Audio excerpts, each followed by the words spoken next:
Noticing the place where the feet are in contact with the floor, where the body is in contact with the chair. And with gentle eyes, soft focus, just looking around the room. And notice what you notice in the room where you are right at this moment. Maybe looking over one shoulder slowly and then another, noticing the sounds in the space, noticing the smells and the taste of the mouth. And as you're scanning the environment, please join me in as I offer a land acknowledgement. We invite our community to take a moment to acknowledge the Tongva peoples as the traditional inhabitants and land caretakers of Tongvar, Los Angeles Basin, and Southern Channel Islands. The Tongva inhabited a number of villages, the largest of which was called Yangna, located where downtown Los Angeles currently sits near the Los Angeles River. In acknowledging the original people of this land, we uplift one of their founding principles, reciprocity. This give and take is essential to all relationships we have with one another, with life, with the earth. We acknowledge this land and all Indigenous peoples, past, present, and future. As an organization that fosters community building, inclusivity, diversity, equity, Urban Voices Project invites us to learn more about LA's Indigenous communities. We aim to align our values and strengthen our journey on this day, in this week, with intentional continuity and respect for the Tongva people and the land. Classic Urban Voices Project song choices like Walk With Me, River, Take What You Need, Give Thanks, You Make Me Happy, exemplify how we can actively embrace our role in this current generation. We continue to learn and show up for the rights and dignity and justice and legacy of the Indigenous peoples of Los Angeles. This is just one step in that direction. And in another step of this direction, we are recognizing today Biddy Mason, who is an historic Los Angeles icon, but more than a legend, she was a person, a woman who came here with a story, and she made immense history here. I'm going to invite Tom and Scotty to tell us a little bit of something about her life, to introduce a video that was taken on the site of a memorial to her that is in downtown Los Angeles. And Tom and Scotty, I'll invite you if you'd like. Tom, Scotty is giving you the mic for this to speak about this video, and thank you for telling us a little bit more about Biddy Mason, and then there will be more. Okay. Okay. Thank you, Kate, and thank you for that land acknowledgement. 2 days ago was Indigenous Peoples Day.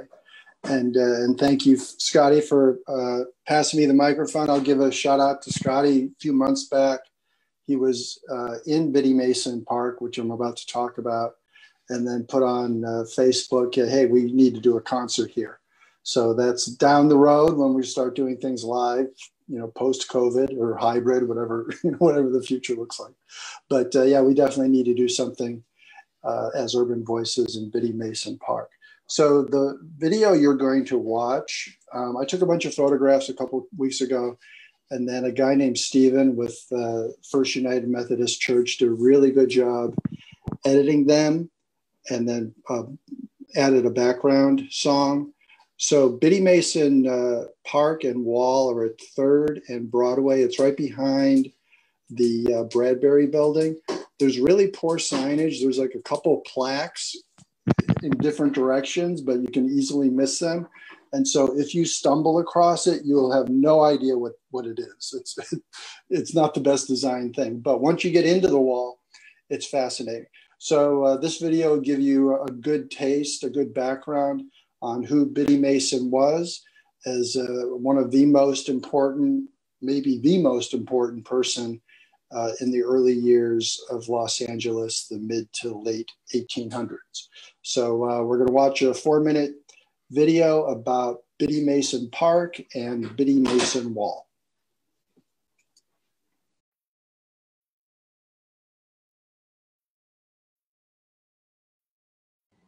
As we share this video, Kate is going to be singing a song for us all over this, a song that allows us so that we're not infringing on any copyright issues. So Kate, go ahead and unmute yourself and I'll press play. Here we go. All right, take it away, Kate. And this is the original song that's playing behind the video. Let us pause in life's journey and count its many tears, while we all stop sorrow with the poor. There's a song that will linger forever in our ears. Oh, hard times come again no more. 'Tis a song, sigh of the weary. Hard times come again no more. Many days you have lingered around my cabin door. Oh, hard times come again no more.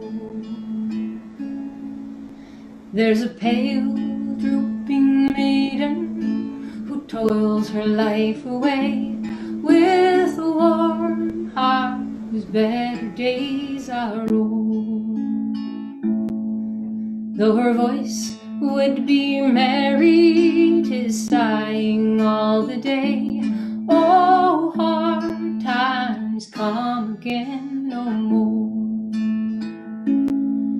'Tis a song, the sigh of the weary. Hard times come again no more. Many days you have lingered around my cabin door. Oh, hard times come again no more.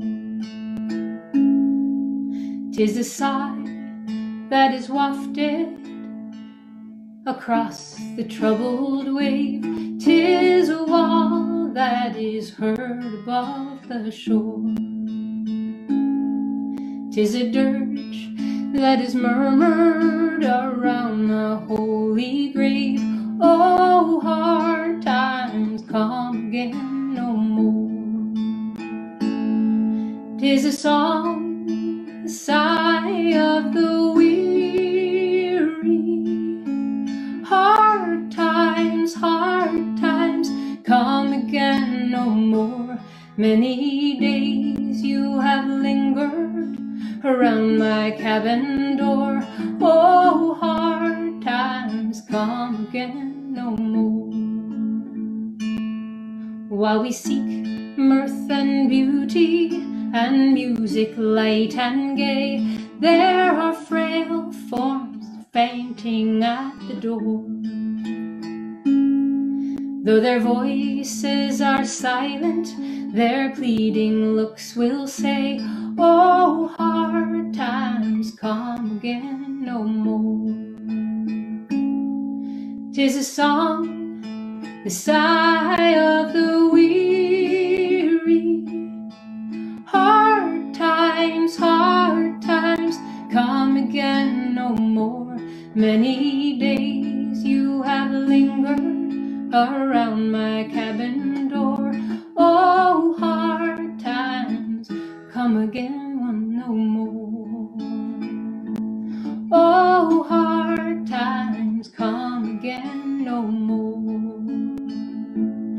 Oh, hard times come again no more.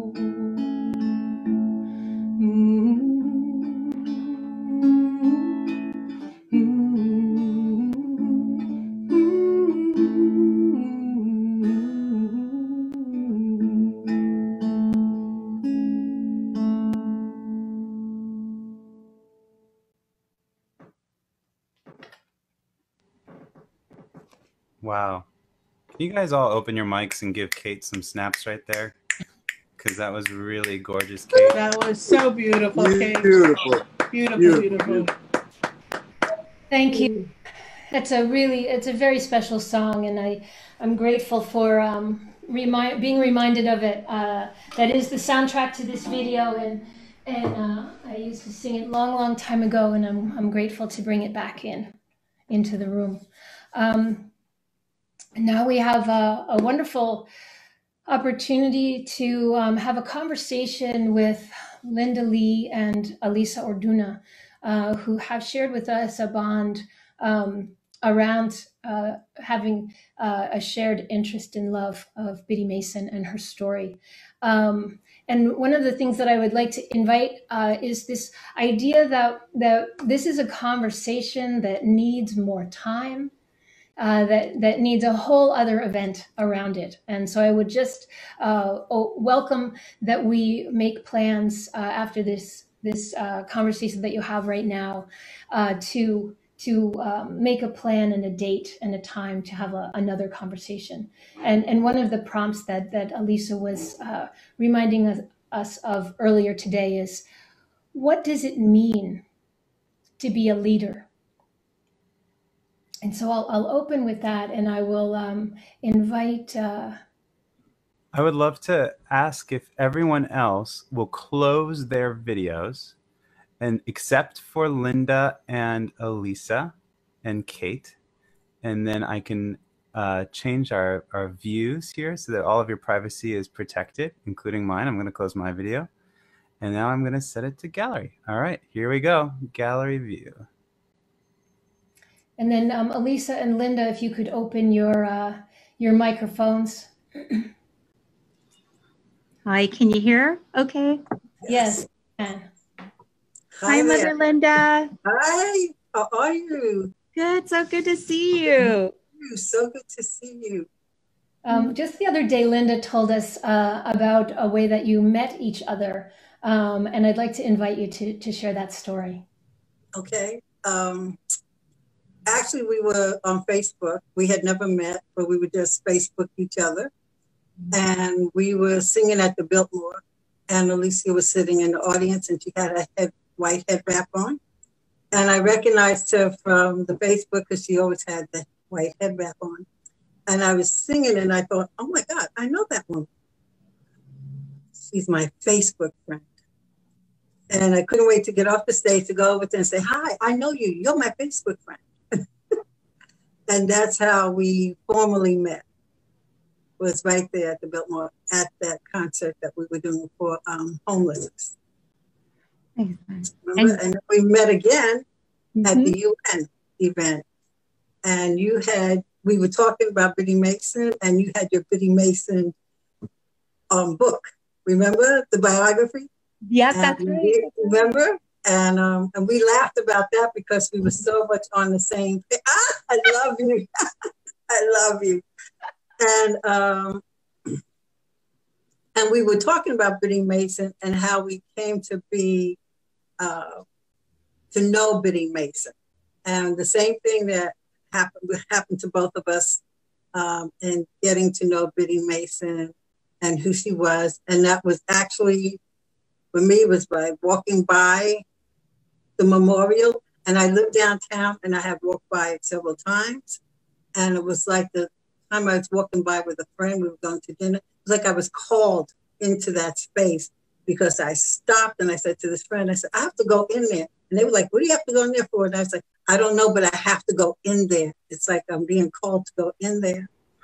And when I went in and I saw this memorial of Biddy Mason with this picture of her, and I just stood there. I mean, I didn't go any further than where the opening was. And I just stood and I said, who are you? Who are you? And I just kept asking. And finally, I walked in and I started looking at her. And then I started reading what the plaques were about her. And funny was because I was reading it backwards and had to go find my way to the front and go back the other way. And I just thought, oh my God, I've got to take pictures of this because I felt like it was going to be taken down. And I didn't know it was a lasting memorial. I just felt like those things happen, but sometimes they are taken away from us. And I just kept asking the question, how come I haven't heard about her? I've lived in California since 1976. And this was in 2014 when I discovered her. And I just thought, how come nobody's ever talked about you? And not just, I mean, even in the Black community. I was really surprised. And there was nothing mentioned about her. There was no history ever mentioned about her. And I couldn't believe that there was this woman in California that nobody talked about. So I'll pass it on to you, Lisa. No, just it's similar. And I laughed when Tom said, you know, the signage isn't that great to find it. And, you know, you could debate about that, but I do think if you're meant to find it, you will. And when you do, you have this like luminous experience of, like you said, who is this person? Because she so defied so many narratives that were told about Black people, about Black women, about, you know, just people of color in general in the stories. And, you know, her story is she got the court to validate her freedom. You know, she was born enslaved, moved here into a community. Of course, California was a free state, although I'm sure if we look at even our policies today, we question that at times. But, you know, the fact that she went to court, she testified, she won her freedom. And I think, Mother Linda, is like you, what stood out to me in particular during this time of reset and COVID is that it wasn't about titles for her. It wasn't about a position, about, you know, sometimes you think you can't be who you are until you reach some, I don't know, some level of status. She took care of the prostitutes, the workers, the immigrants, you know, during the flood, you know, she helped people buy groceries, rebuild their homes during smallpox. She helped the communities as much as she could. She was a midwife and physician's assistant, so a healer. She started the first African Methodist church, which I think sometimes, particularly in the Black church, the patriarchy buries the contribution of women. And that's why I just think, Linda, I know, you know, you have plans around how to get women behind her to learn her story as a tool of empowerment. So I just think it's just so, I'm just so honored that I know Scotty's done some work around this, of course, Tom, you, and really uplifting her into all of our knowledge, you know, to be able to go forward. I just felt she was always calling. And then when certain things were happening, when we were meeting back, you know, and we were going to do the march, and I just remember we just felt her calling us into service. And as she was asking us to do something special that we didn't get to do, unfortunately. Not yet. Not to say, well, but you know what? Since I've been here in Texas, I've met women who are willing to do it. And I just feel that it's time. And she was telling us it's time to, you know, come into our knowingness and to be who we are and not be afraid.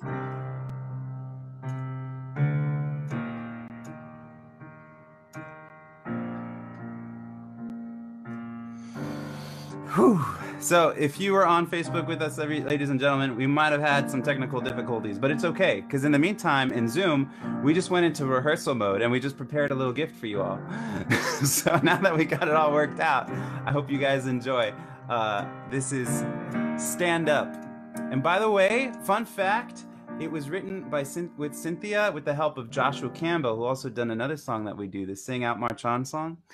Yeah, that's right. So there's some tie together. All right. So now I'm going to share this song with you, and then we have a couple other soloists that are going to share with you, and then we're going to have a big group thing. You ready? Here it comes.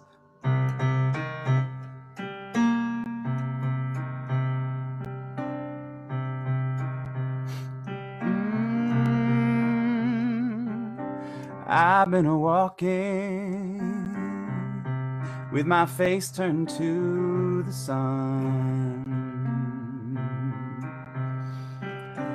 weight on my shoulders, a bullet in my gun. Oh, I got eyes in the back of my head in case I have to run. I do what I can when I can, while I can for my people. Hey, while the clouds roll back and the stars fill the sky, that's when I'm gonna stand up, take my people with me. Together we are going to a brand new home, far across the river. Can you hear freedom calling? Calling me to answer, gonna keep on keeping on. I could feel it in my bones. Verse 2, you ready? Early in the morning, before the sun begins to shine. Oh, we're gonna start moving, yeah, towards a separating line. I'm wading through muddy waters. You know I got a made up mind, yeah. And I don't mind if I lose any blood on the way to salvation. And I'll fight with the strength that I got until I die. So I'm gonna stand up, take my people with me. Together we are going to a brand new home, far across the river. Can you hear that freedom calling? Calling me to answer. Gonna keep on keeping on, yeah. Now, Linda, gonna invite you to the stage and sing it for all of us. Take it away. So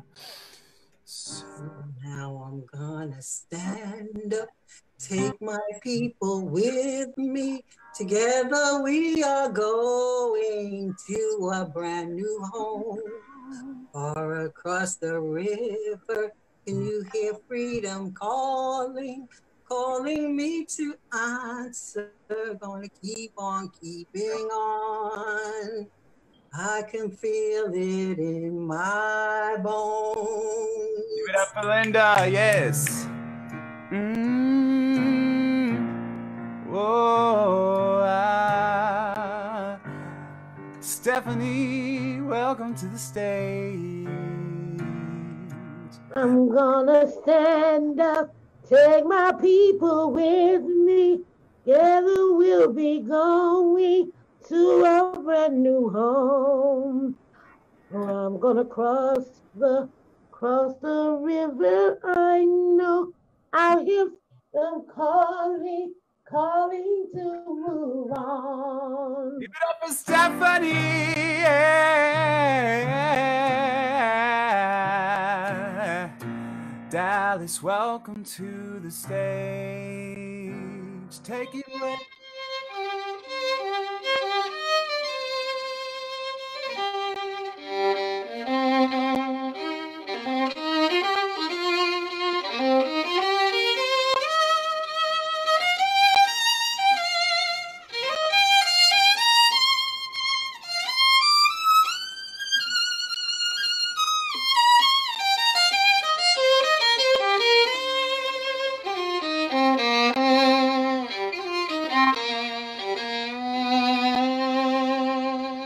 Yes, give it up for Dallas. And welcome to the stage. Take it away. Am I unmuted? So I'm gonna stand up, take my people with me. Together we are going to a brand new home, far across the river. Can you hear freedom calling, calling me to answer? Gonna keep on keeping on. Yes, give it up up for Anna. Here's the bridge, and I know what's around the bend might be hard to face, 'cause I'm alone, and I just might fail, but Lord knows I tried. Sure as stars fill up the sky. You ready? Everybody, you're gonna open up for all. Let's see, 1, 2. So I'm gonna stand up, take my people with me. Together we are going to a brand new home. Far across the river, I hear freedom calling, calling me to answer. 'Cause I'm gone. One more time. Stand up, bring my people with me. Together we are going to a brand new home. Far across the river, I hear freedom calling, calling me to answer. Gonna keep on keeping on, 'cause I could feel it in my bones.